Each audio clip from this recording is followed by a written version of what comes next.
En la clasificación anterior, los abscesos del periodonto se clasificaban, según su ubicación anatómica, en abscesos gingivales, periodontales y pericoronarios.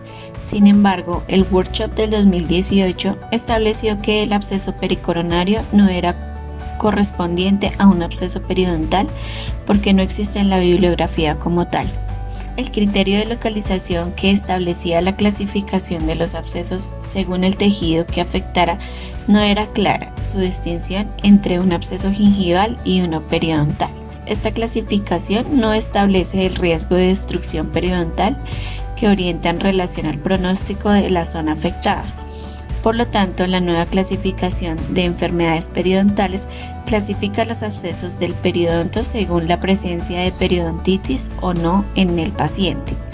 Por lo tanto, tenemos dos tipos de abscesos. Uno, la bolsa periodontal preexistente con periodontitis o abscesos en pacientes sanos sin periodontitis. De esta manera, los abscesos están en pacientes periodontales pueden deberse a un episodio agudo de un paciente que no ha sido tratado o bien posterior a un tratamiento determinado.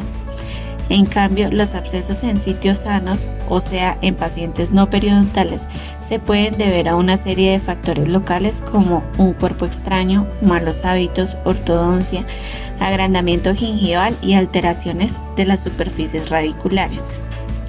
Dentro de los abscesos que se ubican en una bolsa periodontal de un paciente con periodontitis, podemos tener como una exacerbación aguda a un paciente no tratado o bien una respuesta negativa a la terapia periodontal o bien posterior a las terapias de soporte. En cambio, también se pueden presentar abscesos después del tratamiento, como por ejemplo después de un detartraje o una cirugía o después de una medicación de un antibiótico. Es muy frecuente encontrar abscesos del periodonto en un paciente que se formula antibiótico, pero que no se le realiza una fase higiénica. Por lo tanto, debe haber una mejora en la microflora cercana al margen gingival que desinflama, pero toda la microflora queda dentro y se genera un absceso. Lo mismo pasa cuando se realiza un detartraje supragingival, sin pulido o sin raspaje radicular y queda toda la contaminación subgingival en donde se aumenta la anaerobiosis y se crea el absceso. En cambio, los abscesos que ocurren en los pacientes sanos sin periodontitis son por factores locales, impactación de alimentos o elementos de higiene y hábitos dañinos, factores de ortodoncia, agrandamiento gingival o alteraciones en la superficie radicular como fracturas o iatrogenias, entre otras. Entonces tenemos un caso clínico en donde es un paciente de 48 años que consulta por presentar inflamación en la encía y sangrado, en donde requiere tratamiento periodontal, pérdida de inserción, bolsa de 4 milímetros y entre el 46 y 47 una bolsa mayor a 8 milímetros y material purulento. Según la nueva clasificación, este sería un absceso periodontal en un paciente periodontal por las condiciones descritas anteriormente. En cuanto a lesiones endoperio, entonces la clasificación del año 1999 indicaba que eran aquellas lesiones combinadas donde no había una contaminación bacteriana del periodonto y endodonto al mismo tiempo. Esta contaminación microbiana se podía deber a traumatismo, iatrogenias o bien a infecciones endodónticas o periodontales. Las clasificaciones un poco más antiguas indicaban que se debía considerar el origen de las infecciones, como por ejemplo lesiones primarias endodónticas y secundarias periodontales o viceversa, o lesiones combinadas o verdaderas. La clasificación actual del año 2018 indica como punto clave la presencia de daño radicular.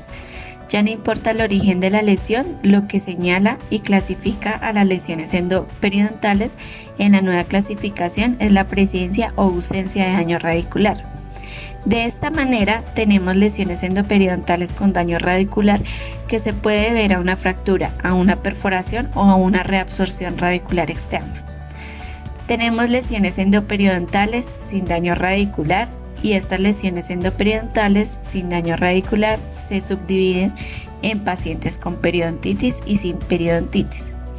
A su vez, las lesiones endoperidontales sin daño radicular, ya sean en pacientes periodontal o no, se subdividen en grado 1, 2 y 3. El grado 1 indica una bolsa periodontal estrecha en una superficie del diente. El grado 2, una amplia bolsa periodontal profunda en una superficie del diente. Y grado 3, bolsas periodontales profundas de más de una superficie del diente. De esta manera no podemos preguntar según el siguiente flujograma: ¿hay daño radicular? Sí o no. ¿Hay daño periodontal? Sí o no. Para poder determinar si es una lesión endoperiodontal con o sin daño radicular, o con y sin periodontitis, y se determina el grado también. Lo interesante de esta nueva clasificación, a diferencia de las antiguas clasificaciones que veían primero el origen de la lesión endoperiodontal para saber si era de origen del periodonto o del endodonto, carecía lamentablemente de la utilidad terapéutica. No importaba dónde se originaba la lesión, porque de igual modo se debía tratar del endodonto y desinfectar. El periodonto y el tratamiento prácticamente era el mismo.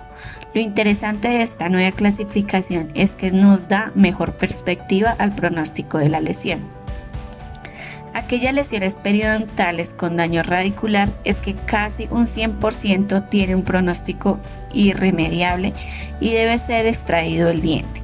En cambio, aquellas lesiones endoperidontales sin daño radicular con o sin compromiso periodontal tienen un pronóstico que puede ser favorable o reservado, depende de la presencia y severidad de la extensión periodontal y la destrucción local del periodonto producto de estas lesiones endoperidontales. El caso clínico es un paciente con bolsa periodontal mayor a 8 milímetros, tiene test de sensibilidad negativa, por lo tanto se sospecha de una lesión endoperiodontal. A la exposición quirúrgica se evidencia que no hay daño radicular, por lo tanto se descarta el anterior diagnóstico y da a una lesión endoperiodontal sin daño radicular con periodontitis grado 3. En el tratamiento se realizó la endodoncia y el tratamiento de periodoncia con una regeneración, y el control al año muestra una cicatrización de los tejidos. El caso 2 presenta que un paciente que consulta por una fístula en el premolar. En el examen radiográfico se observa una lesión periapical y realizan fistulografía, se observa una bolsa periodontal. No está la imagen clínica de la exposición quirúrgica, donde se evidencia una fractura vertical en la pared vestibular. El diagnóstico de lesiones endoperiodontal con daño radicular, y el tratamiento es la exodoncia y rehabilitación posterior con implante. En el caso 3 vemos un diente 32 con presencia de fístula y material purulento con signos clínicos evidentes de malos hábitos de higiene oral.